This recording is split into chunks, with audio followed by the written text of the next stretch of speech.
masih menjadi salah satu penyakit mematikan di seluruh dunia. Kanker bisa menyerang siapa saja tanpa pandang bulu.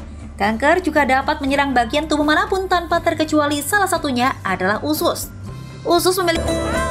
Selamat pagi, pemirsa Hidup Sehat. Kembali lagi bersama saya Dr. Eni Ta'al dan juga rekan saya Dr. Ekles. Selalu semangat menyemangati hidup sehat di pagi hari. Pagi-pagi sehat-sehat. Nah, tadi kita sudah melihat nih ya Dr. Ekles, ada tayangan mengenai kanker usus. Wah, tentunya ini juga kalau kedengerannya aja udah menyeramkan gitu ya. Nah, betul. Kita perlu tahu apa sih gejala dan penyebabnya. Di antara kita sudah hadir Profesor Dr. Ari, spesialis penyakit dalam konsultan gastroenterohepatologi. Selamat pagi, Prof. Pagi, Dr. Ekles, Dr. Ali. Selamat pagi pemirsa semua. Oke, Prof. Nah, kita langsung aja ke fakta mitos nih, Prof. Ya, kanker usus terjadi tanpa gejala untuk stadium 1 dan stadium 2. Fakta atau mitos? Fakta. Fakta. Ya. Berarti bisa tanpa gejala. Betul. Jadi kita bisa bilang begini, bahwa memang umumnya kalau masih misalnya itu masih bentuknya polip ya, walaupun itu sebenarnya udah ada kanker di situ, bisa aja tanpa gejala.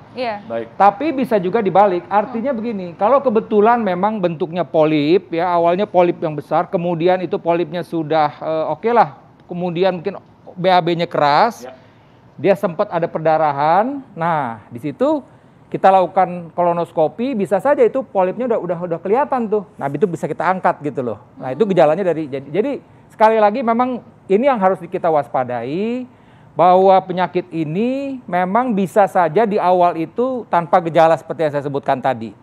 Ya, karena bisa saja dia sudah bentuk tumor tapi mungkin tidak pernah bersentuhan, tidak pernah menyebabkan timbul perdarahan. Tadi. Tanpa gejala ya. Betul. Jadi bisa saja nih misalnya pasien saya, ya kan dia memang ada ambeien. Baik. Tapi dia bilang, "Dok, saya ada ambeien. Cuman saya kok kayaknya nih benar ambeien atau enggak sih?" Nah, itu bisa tuh secara kebetulan karena memang ada ambeien, saya lakukan endoskopi, kolonoskopi, teropong, ternyata ada tumor sekitar 10-20 cm di situ. Nah, itu kan tadi itu gejalanya tuh. Jadi kadang-kadang gejala itu tumpang tindih. Disangkanya ini BAB-nya berdarah karena ambeien, ternyata BAB darahnya itu karena adanya tumor tadi. Baik. Menarik sekali. Tapi dokter, tidak selalu kan ambeien itu pasti kanker usus? Tidak selalu kan? Iya, tidak selalu. Tapi tadi kadang-kadang begini, inilah yang kadang-kadang masyarakat itu selalu membuat mendiagnosis dirinya sendiri, mendiagnosis penyakit diri sendiri. Baik.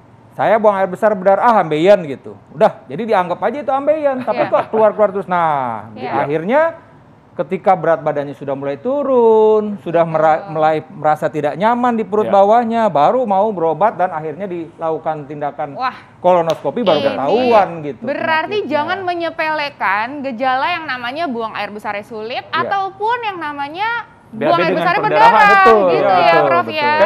Dekat di ini ya, di layar TV di layar ini juga sudah ada gambaran usus ya, Prof ya. Jadi memang kalau kita lihat ini kan bahagian daripada ini ya, usus besar itu adalah usus sebenarnya udah dari paling bawah ini ya, usus kita ini ya. Jadi usus besar ini seperti ini ya. Jadi kita bisa lihat di sini ini ada contoh-contoh kalau ini peradangan. Berarti misalnya. Ini di lumen di dalamnya ya, Prof ya. Di dalam usus kita ini. Jadi ini gambaran kalau pasien di kolonoskopi.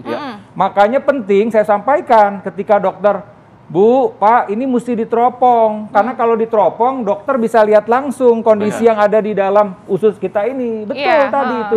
Jadi yang di layar ini adalah bentuk yang kita teropong ya. Itu polip ya, Prof?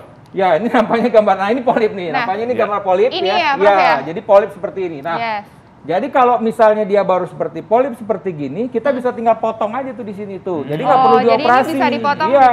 Ya, misalnya ini dipotong ya, ini dipotong polipektomi namanya, dan itu bisa melalui tindakan kolonoskopi. Jadi tidak perlu dilakukan operasi. Tidak perlu dilakukan operasi. Sekalian berarti ya, Prof ya. Nah, satu hal yang saya sampaikan, sebenarnya ya tumor itu memang tidak sekonyong-konyong langsung besar, ada proses. Nah, oleh karena itulah kalau sekali lagi ya, kalau kita semakin dini menemukan tumor ini, maka tindakannya lebih cepat dilakukan dan kita bilang prognosisnya juga akan lebih baik gitu loh. Nah, itu yang penting yang mesti diketahui oleh masyarakat. Jangan sepelekan lah ya, Prof ya. Ya, betul. Oke, Prof. salah satu gejala kanker usus adalah sering kembung katanya. Fakta atau mitos? Tapi, jangan dijawab dulu, Prof. Sesaat lagi kita akan kembali tetap di Hidup Sehat.